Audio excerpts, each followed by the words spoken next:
Ladies and gentlemen, the President of the United States, accompanied by Senate Majority Leader Chuck Schumer and House Majority Whip Jim Clyburn.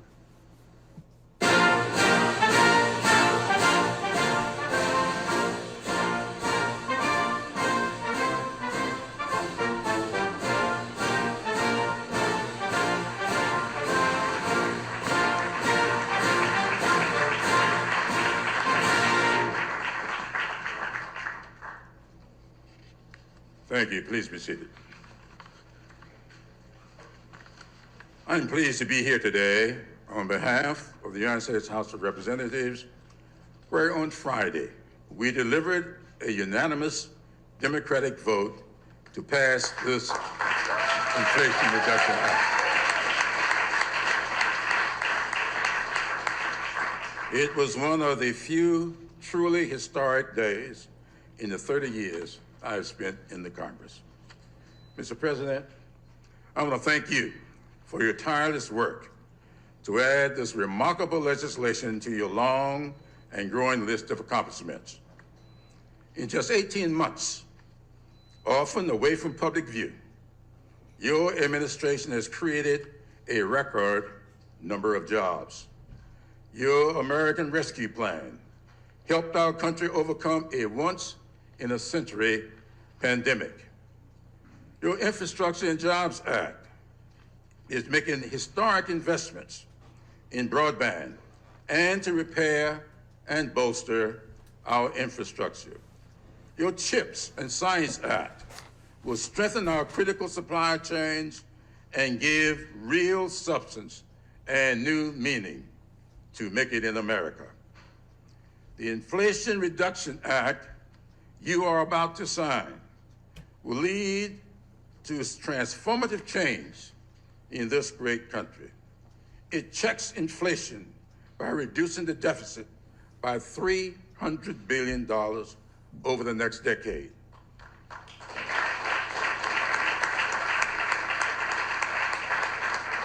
It ensures more tax fairness by requiring corporations to pay a minimum of 15% while protecting families making less than $400,000 per year from paying 1 penny more.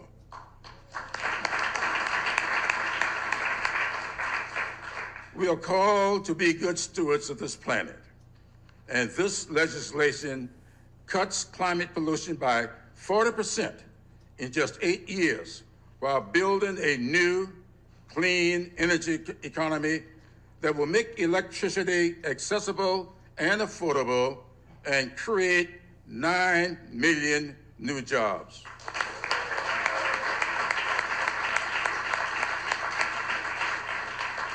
Now, Mr. President, you know how much you meant to my late wife, Emily, who 3 years ago lost her 30-year battle with diabetes.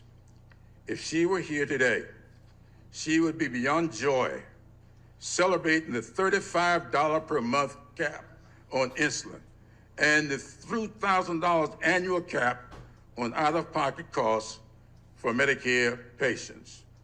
She will also rejoice in the 3-year extension for our Affordable Care Act subsidies and the authorization of Medicare to negotiate some drug prices.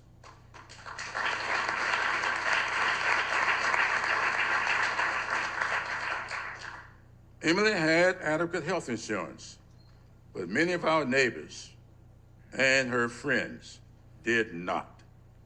Mr. President, you took office at a time when we were in dire need of a statesman willing to put people over politics. Many seem surprised at your successes. I am not, because I know you, but more importantly, you know and respect the American people. Now, I am pleased to introduce Senate Majority Leader Chuck Schumer.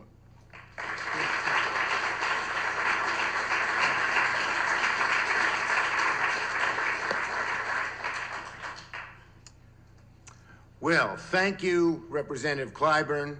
for that introduction, and I want to thank you, President Biden, for inviting us to the White House today.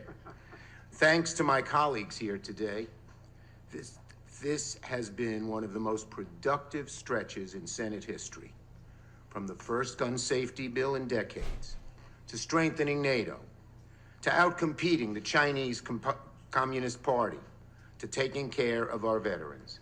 And to top it all off, we celebrate a groundbreaking achievement, the most important bill we have passed in a long time. President Biden will sign the Inflation Reduction Act into law today.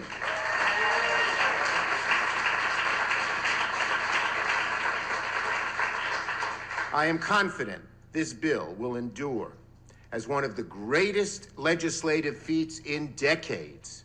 It'll lower costs, create millions of good-paying jobs, and is the boldest climate bill ever. Now, in normal times, getting these bills done would be a huge achievement. But to do it now, with only 50 Democratic votes in the Senate, over an intransigent Republican minority, is nothing short of amazing. It shows how dedicated and persistent our caucus is. I want to give all 50 of my colleagues, a wonderful, diverse, and dedicated group of 50, huge credit for getting this bill over the finish line. Huge credit. I also want to thank Speaker Pelosi, all the chairs of the committee, Joe Manchin for working so hard to get this bill done, and of course, the incredible, immensely dedicated staff who gave it their all to finishing this bill. Let's have a round of applause for the great staff, White House and Senate.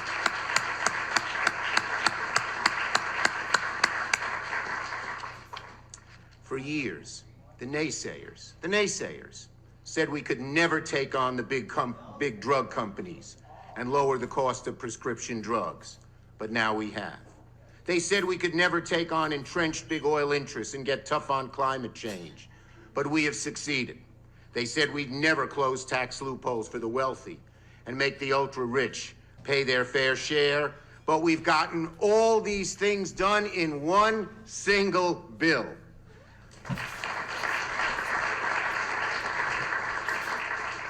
For anyone who thought Washington was broken and couldn't do big things, Democrats have shown real change is possible. If the last 2 months could be summed up in a word, it would be persistence. My dad, who died in November and would have been 99 on Flag Day, taught me a lesson. If you try to do the right thing, and if you persist and never give up, you can make the world a better place. Well, that's what's happened here.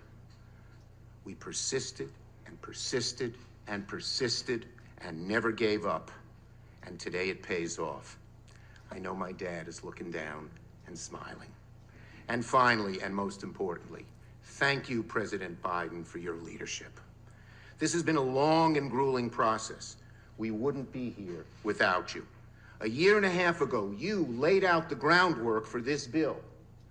And like us, you persisted every single day, working closely with my team in our caucus for more than a year to get this bill done. The president deserves tremendous credit for this moment. He knew precisely when to step in and when to let negotiations play out. He knew when to use the bully pulpit and when to bring people together away from the spotlight. He made sure we never lost our focus on climate. The president's vision, his dedication to our country, and his experience who made this moment possible. Thank you, President Biden.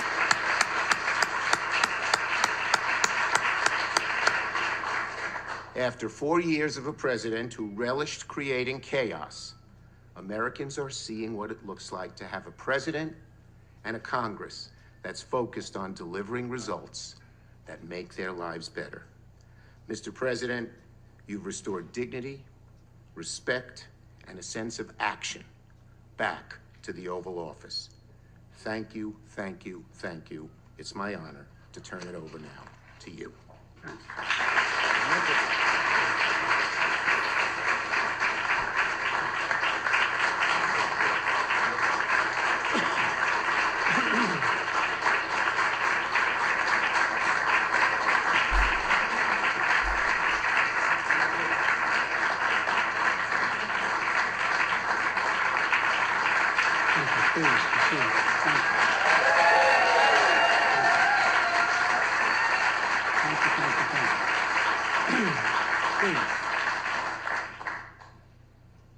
Thank you, Majority Leader Schumer.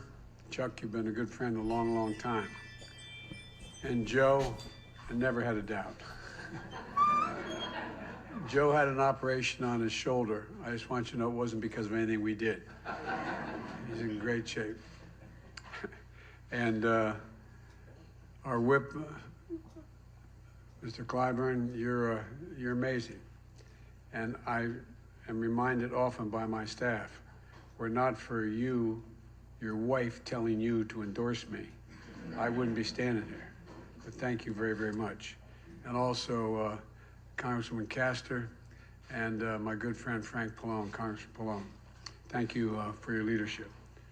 You know, while they couldn't be here, I especially want to thank Nancy Pelosi, who was instrumental in this law, and Vice President Harris for an incredible work she did. And I'm about to sign the Inflation Reduction Act into law, one of the most significant laws in our history. Let me say from the start, with this law, the American people won and the special interests lost. The American people won and the special interests lost. We're in a session of, for a while, people doubted whether any of that was going to happen. But we are in a season of substance. This administration began amid a dark time in America. As Jim said, a once-in-a-century pandemic, devastating joblessness, clear and present threats to democracy and the rule of law, doubts about America's future itself.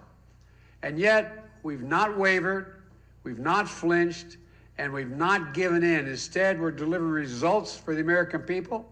We didn't tear down, we built up, we didn't look back, we looked forward. And today offers further proof that the soul of America is vibrant, the future of America is bright, and the promise of America is real and just beginning.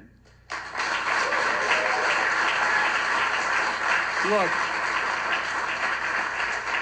the bill I'm about to sign is not just about today, it's about tomorrow. It's about delivering progress and prosperity to American families.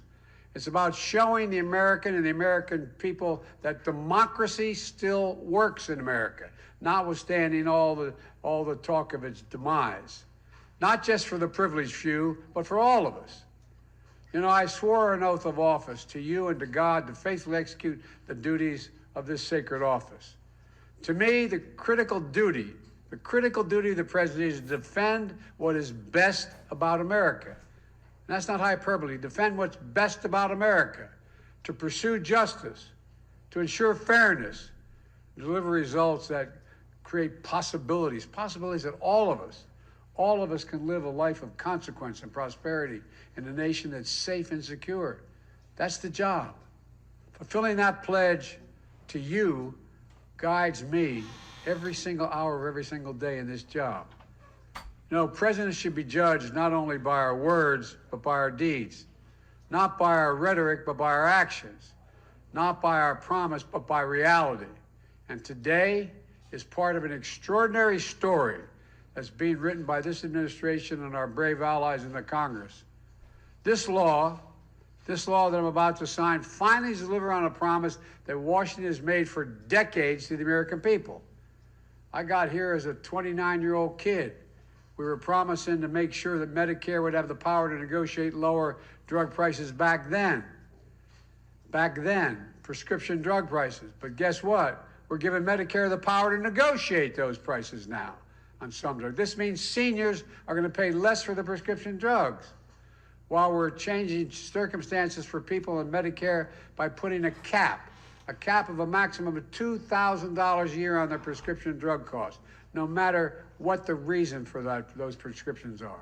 That means if you're on Medicare, you'll never have to pay more than $2,000 a year, no matter how many prescriptions you have, whether it's for cancer or any other disease. No more than $2,000 a year. And you all know it because a lot of you come from families that need this. This is a godsend. This is a godsend to many families, and so long overdue. The Inflation Reduction Act locks in place lower health care premiums for millions of families who get their coverage under the Affordable Care Act. Last year, a family of four saved on average $2,400 through the American Rescue Plan that I signed into law that the Congress voted in place. In the years ahead, thanks to the Inflation Reduction Act, 13 million people are going to continue to save an average of $800 a year on health insurance. The Inflation Reduction Act invests $369 billion to take the most aggressive action ever in confronting the climate crisis and strengthening our energy security. It's going to offer working families thousands of dollars in savings by providing them rebates to buy new and efficient appliances, weatherize their homes, get tax credit for purchasing heat pumps and rooftop solar, electric stoves, ovens, dryers. It gives consumers a tax credit to buy electric vehicles or fuel cell vehicles, new or used. And it gives them a tax credit of up to $7,500 if those vehicles were made in America. American auto companies, along with American labor, are committing their treasure and their talent, billions of dollars in investment to make electric vehicles and battery and electric charging stations all across America. Made in America. All of it made in America. This new law also provides tax credits that's going to create tens of thousands of good-paying jobs and clean energy manufacturing jobs. Solar factories in the Midwest and the South. Wind farms across the plains and off our shores. Clean hydrogen projects and more all across America. Every part of America. This bill is the biggest step forward on climate ever.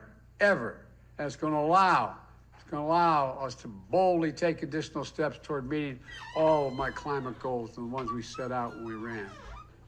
It includes ensuring that we create clean energy opportunities in frontline and fence line communities that have been smothered by the legacy of pollution, and fight environmental injustice that's been going on for so long. And here's another win for the American people.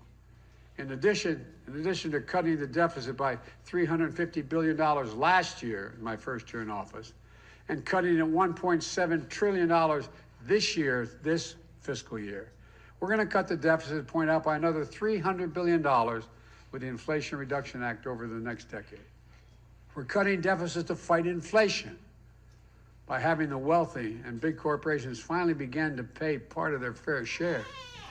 Big corporations will now pay a minimum of 15% tax instead of us 55 of them got away with paying $0 in federal income tax on $40 billion in profit.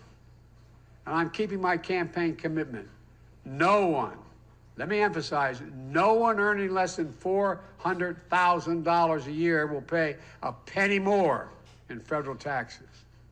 Folks,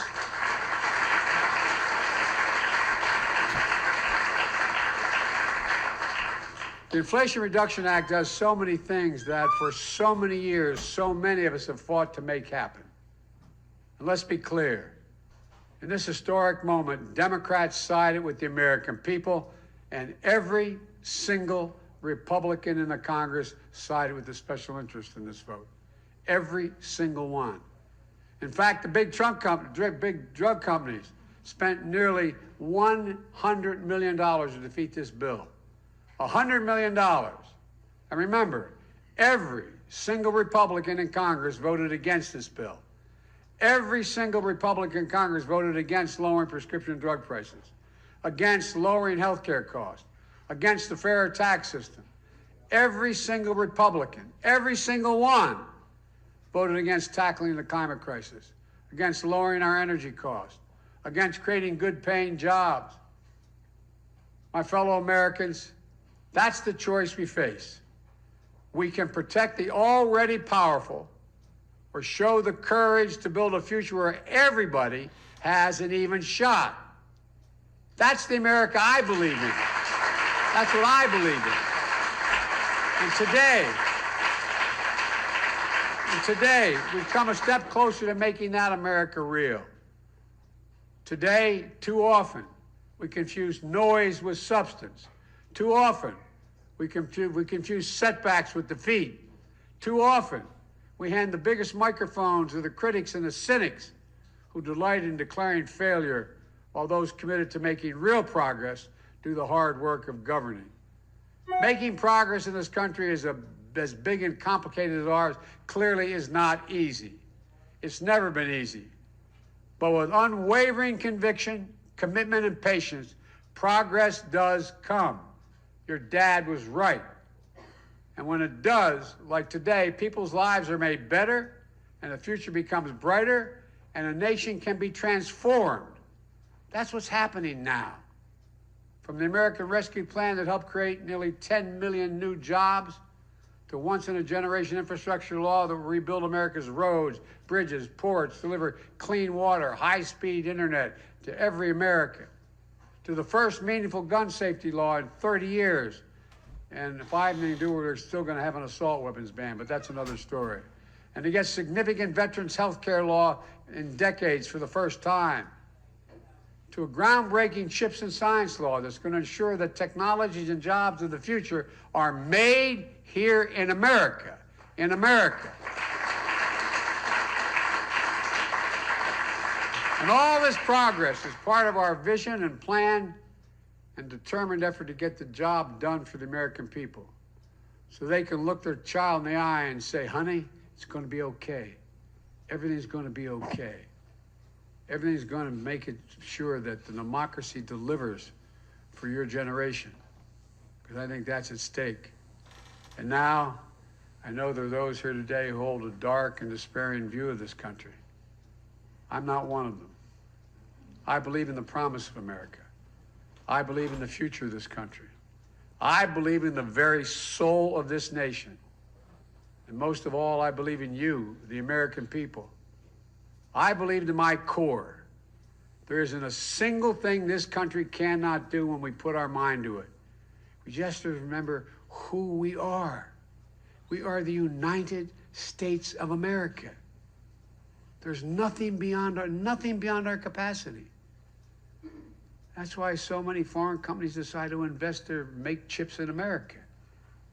Billions of dollars. We're the best. We have to believe in ourselves again. And now, I'm going to take action that I've been looking forward to doing for 18 months. I'm going to sign the Inflation Reduction Act.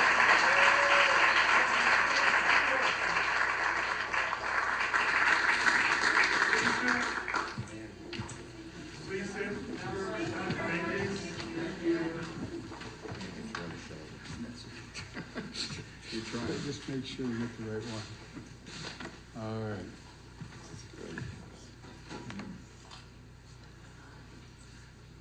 Okay.